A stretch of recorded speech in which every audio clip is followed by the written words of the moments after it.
வந்து என்கிட்ட சேர்ந்தது வந்து எனக்கு ஏதோ கடவுள் தான் கொடுத்து நீ எல்லாம் பாரு பணி செய், இந்த பணியெல்லாம் நீ செய்யணும்னு விட்டாரா என்னன்னு எனக்கு தெரியாது. அது கடவுளுக்கு தான் தெரியும். அது வந்து நம்மளை பார்க்குறாங்கன்னு ஒரு ஏமா அழுதானா வந்துட்டான், நம்மளை அழுதுட்டேன்னா வந்துட்டான். நம்மளை பார்க்குறாங்க என்ன, அது ஒரு ஆத்மா சாந்தி அடையும் பாருங்க. அதுதான் எனக்கு வேணும். அது போய் கடவுள்கிட்ட சொல்லணும். என்னை வருஷம் பார்த்தாங்க, எனக்கு என்னுடைய வேதனையை கொஞ்சம் தாங்கிக்கிட்டாங்கன்னு அது போய் கடவுள்கிட்ட சொன்னாலே போதும். எனக்கு கண்டிப்பாக சொல்கிறேன், யாராக இருந்தாலும் அந்த குட்டி போட்டோன்னே பிள்ளையில அள்ளி கொண்டு போய் தூக்கி எறியாதீங்க. பால் குடிச்சு சுத்தமாக பால் குடி மறந்தோன்னாலும் எங்கேயாச்சும் கொண்டு விடுங்க. ஆனால் அந்த பால் குடி பிள்ளைய கொண்டு போய் எங்கேயும் விடாதீங்க. அதில் வந்த வேணாதான் அந்த பிள்ளைக்கு, வேற எதுவும் கிடையாது. பால் குடி பிள்ளைய வந்து பால் கட்டி போய் இருந்திருக்கு, மாத்திரையை வாங்கிட்டு வந்து போட்டிருக்காங்க. அந்த மாத்திரையை வந்து எஃபெக்ட் ஆகி அப்படியே கட்டி விழுந்து பிள்ளைக்கு கேன்சர் வந்துருச்சு. இதுதான் பிளானே. அதே பெரிய பிள்ளை 20 கிலோ இருந்திருக்கா, இப்போதைக்கு 17 கிலோ தான் இருக்கா. 20 கிலோ பிள்ளைய ஒத்தையிலே நான் தூக்கணும், ஒத்தையிலே நான் ஏற்றணும் வண்டியில். எனக்கு நான் விருப்பப்பட்டு தான் செய்கிறேன். அதுலேயும் வந்து மனசை வந்து வேதனைப்படுத்துகிறாங்க பாருங்க. அதுதான் ரொம்ப கஷ்டமாக இருக்குது. இந்த மாதிரி யாரும் குட்டி போட்ட பிள்ளைகளை எங்கேயும் கொண்டு குட்டியை அள்ளி கொண்டு எரியாதீங்க. சொல்றதுனால நாங்கள் சொல்கிறோம்னுட்டு நீங்கள் அதிகமாக எந்த தவறும் டாக்டர் மேலே செய்யாதீங்க, இந்த ஜீவான் மேலே செய்யாதீங்க. டாக்டர் கன்சல்ட் பண்ணாமல் மாத்திரை வாங்கி போடாதீங்க. அந்த பால் கட்டி போச்சு அது கட்டி போச்சுன்னு பொம்பளை பிள்ளைகளுக்கு போடவே போடாதீங்க. எந்த பிள்ளைக்குமே போட வேணும், எந்த பிள்ளைக்குமே மாத்திரை போடாதீங்க. டாக்டரை கன்சல்ட் பண்ணி மாத்திரை போடுங்க. நாங்கள் மாத்திரை சொல்கிறோன்னா நாங்கள் டாக்டர்கிட்ட கன்சல்ட் பண்ணிட்டு தான் நாங்கள் சொல்லுவோம். நாங்கள் எல்லா மாத்திரையும் நாங்கள் கரெக்டாக ஃபாலோ பண்ணி டாக்டரை கன்சல்ட் பண்ணி தான் நான் போடுவேன். அதுக்கு தான் நான் வந்து பேரை சொல்ல மாட்டேன். பேரை சொன்னால் அந்த கம்பெனி இருக்குது இந்த கம்பெனி இருக்கும்பாங்க. நாங்கள் டப்பாவே தூக்கிட்டு போய் காமிச்சிக்கிட்டே தான் வேணும், இதே தான் வேணும்னு ஒத்த காலில் நிற்பேன் கடையில்.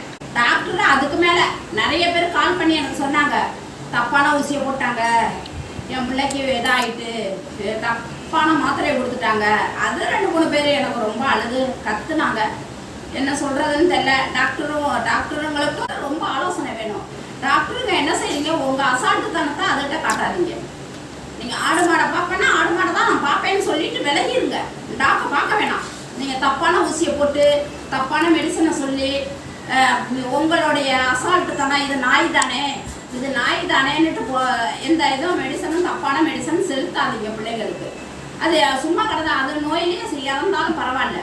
நீங்கள் மருந்து கொடுத்து மெடிசன் கொடுத்து கொண்டு விடாதீங்க. ஒரு சில டாக்டருங்க, நான்லாம் பார்க்குற டாக்டர்னா 50 ரூபா ஆலோசனை பண்ணி தான் நான் பார்ப்பேன்.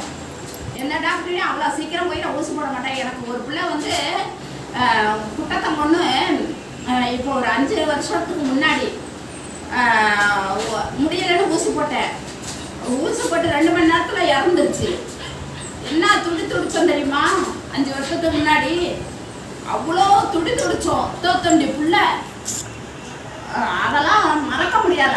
அதனால அந்த டாக்டர் முகத்திலே நாங்கள் முழிக்க மாட்டோம். இந்த ஊர் தான் அவங்கள அண்ணாந்து கூட நாங்கள் பார்க்க மாட்டோம்.